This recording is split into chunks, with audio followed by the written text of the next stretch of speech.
बिस्मिल्लाहिर्रहमानिर्रहीम।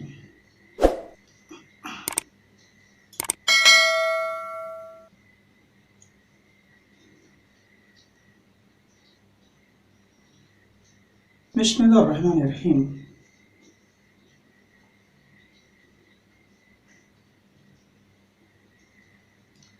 आज मैं अपने भारत के नौजवान साथियों से, विद्यार्थियों से आज मुखातिब हूँ। मैं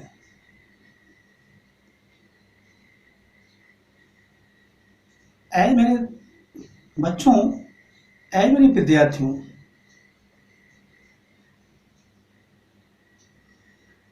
आपके कंधे पर इस देश का बोझ है। आप में कुव्वत कुदरत ने रखी है। उस कारीगर ने आपको बनाया है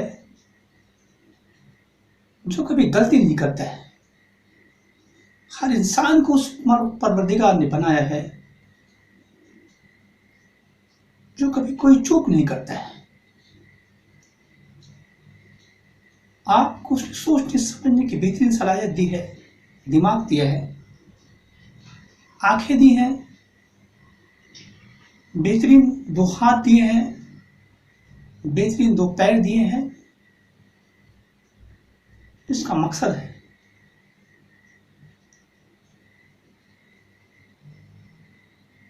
आप इन आंखों से बेहतरीन चीज को देखिए, बेहतरी देखिए, किसी की बुराई मत कीजिए, कोई गलत काम मत देखिए, प्रॉपर इस्तेमाल कीजिए उसको। इस जबान से किसी को तकलीफ ना पहुंचाए। आप इसे डिसिप्लिन में रहना सीखिए। आप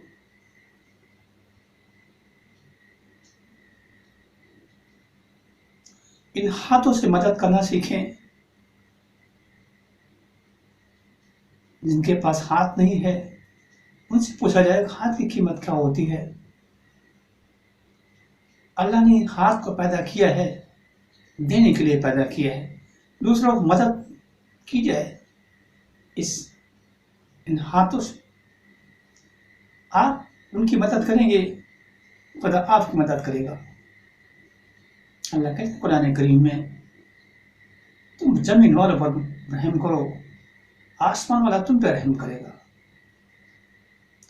इन पैरों से चलकर उस जगह जाया जाए जो हम बेहतरी कर सकते हैं, किसी के काम आ सकते हैं, किसी को हम सहायता कर सकते हैं। इस पैर को गलत रास्ते पर ले जाया जाए। ऐ मेरे साथियों, नौजवानों, विद्यार्थियों, आप में कुदरत ने वो ताकत रखी है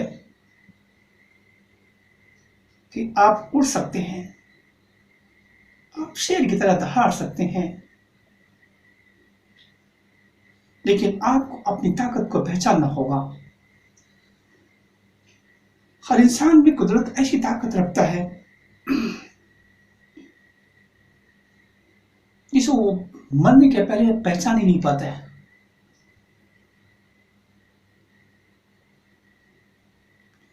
इस परवरदिगार ने पैदा किया आपको। क्या आप में कुव्वत नहीं रखी है? क्या आप में सोचने समझने की सलाहियत नहीं रखी है? आपको डिसाइड करना है आपको क्या करना है। जैसा इंसान सोचता है वो मालिक उसको उसी तरह से मुखातिब करता है, उसी तरह उसको टर्न कर देता है।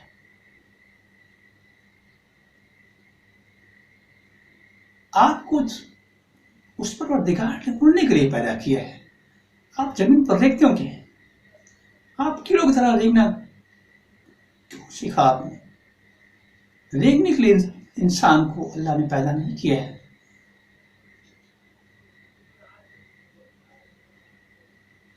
हर इंसान में कुव्वत होती है, ताकत होती है, पर वो अपने आप को पहचान नहीं पाता, अपने अंदर छुपी हुई ताकत को पहचान नहीं पाता है।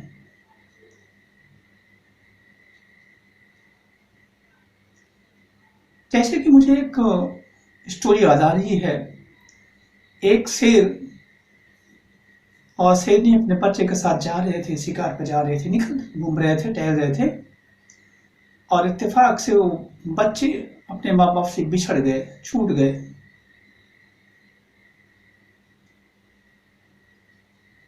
अब शेर के बच्चे बिछड़ गए, छोटे छोटे बच्चे थे, और जाकर के वो भेड़िए के समूह में मिल गए। भेड़िया भी था अपने बच्चों के साथ में, कहीं जंगल में था, उसके साथ वो लिए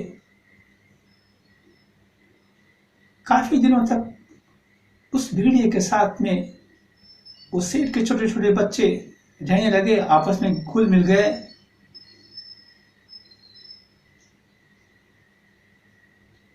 उन भेड़ियों के बच्चों के साथ रहा करते थे, और कभी कभार ऐसा होता था कि भेड़िए के बच्चे अगर उसको भुड़क दें तो उस शेर के बच्चे डर जाया करते थे। उन्हें पता ही नहीं था कि वो शेर हैं क्या है, उन्हें अपनी ताकत का अंदाजा नहीं था, एहसास नहीं था। वजह थी कि वो भेड़िए को बच्चे के साथ में उन्होंने अपना जिंदगी गुजारा था। एक बार बारिश का मौसम था, बादल गड़गड़ाता है, गरजता है, ठंडी होती है।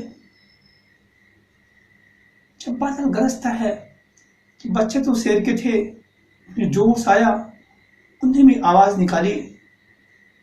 वो जो बच्चे उस भेड़िए के बच्चे से डर रहे थे, जब उन्होंने आवाज सुनी तो भाग खड़े हुए। उस भेड़िए के बच्चे डर के मारे भाग गए वहां से। तो उन्होंने देखा ये जो भाग रहे हैं इनसे मैं कल डरता था, आज ये खुद भाग रहे हैं। उसकी वजह क्या थी? उसकी वजह सीधी थी कि वो बच्चे, उन्हें इस बात का एहसास नहीं था कि उनके अंदर इतनी ताकत है, इतनी कुव्वत उनके अंदर थी, उन्हें इस बात का एहसास नहीं था। लेकिन जब उन्हें अपनी ताकत का एहसास हुआ तो जो कल तक डरते थे उनसे वो लोग खुद डरने लगे। फिर वो जो बच्चे भेड़िए कल डराते थे, आज वो बच्चे डर के मारे भागने लगे इन शेर के बच्चों से, क्योंकि बच्चे तो शेर के थे ना, पर उन्हें अपनी ताकत का, असली ताकत का एहसास नहीं था। जब उन्हें एहसास हुआ तो वो अपनी ताकत का अंदाजा, फिर वहां से निकल के चल पड़े वहां से। तो मेरे साथियों, आप में भी कुव्वत है, आप में भी ताकत है, शेर वाली ताकत आप में भी है, आप में उन परिंदों जैसे उड़ने वाली ताकत है आपके पास। बस अपनी ताकत को पहचानना सीखिए, अपनी अंदर की कुव्वत को निखारना सीखिए। आप इस देश के भविष्य हैं, आपके कंधों पर इस देश का भार है, आप बेहतरी कर सकते हैं। आप, अल्लाह ने उस चमचमाते हुए सितारे की तरह पैदा किया, बनाया आपको, आप पे रोशनी है, आप इस देश को रोशन कर सकते हैं।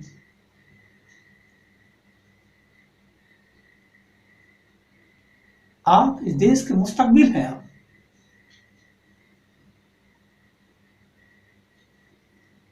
आप अपनी ताकत को समझिए और उसको बेहतरीन इस्तेमाल कीजिए। अपने माँ बाप का कहना माने, अपने टीचरों का कहना माने, जिंदगी के डिसिप्लिन में रहना सीखें। बिना अनुशासन की जिंदगी कामयाब नहीं हो सकती। कुदरत हमें अनुशासन सिखाता है। सूरज का निकलना, उसका डूबना, ये अनुशासन है। रात का आना, दिन का आना, रात दिन का आना और जाना, ये भी एक अनुशासन है। ऐसा नहीं हुआ कि कभी एक हफ्ता दिन ही रह जाए और 2 दिन रात रह जाए, ऐसा कभी नहीं हुआ। हमें अनुशासन उस परवरदिगार ने सिखाया है। तो कोई भी काम बिना अनुशासन के रहे बगैर आप नहीं कर सकते। अनुशासन जरूरी है। अपने माँ बाप की इज्जत करते हुए, एहतराम करते हुए, उनकी बात को मानते हुए आप आगे बढ़ सकते हैं, इस देश का भविष्य सुधार सकते हैं। रहनुमाई जरूरी है। आपके जिंदगी में आपके माँ बाप रहनुमाई करते हैं, आपको बताते हैं ये बात सही है, ये बात गलत है। उनकी बात को मानना जरूरी आपके लिए है। लाजमी है आपको, तभी आगे बढ़ सकते हैं। उन्हें नकार करके आप आगे नहीं बढ़ सकते। आप उन्हें बिल्कुल बिल्कुल न झिड़कें आप उन्हें। कुरान करीम अल्लाह ताला कहता है कि जब आपके माँ बाप एक उम्र तक पहुंच जाए, उन्हें उफ तक ना कहो। अल्फाज जो उसने चुना है, उफ की बात कही है कुरान करीम ने। क्यों? उफ एक ऐसा अल्फाज है, उससे आगे कुछ हो नहीं सकता। आप उल्टी सीधी बात कहने की तो बात दूर है, उफ तक नहीं कहने की कह सकते अपने माँ बाप को। आपकी बेहतरी सोचते हैं माँ बाप आपके लिए, उनकी जिंदगी आपके लिए है, जीना भी उनके आपके लिए है, मरना भी उनके आपके लिए है। आप उनका नेगलेक्ट नहीं कर सकते, आप उन्हें परेशान करके आगे नहीं बढ़ सकते। तो अपने माँ बाप, अपने गुरु का ख्याल रखें और आगे बढ़ें। अल्लाह ने चाहा देश आगे बढ़ेगा और आप कामयाब होंगे।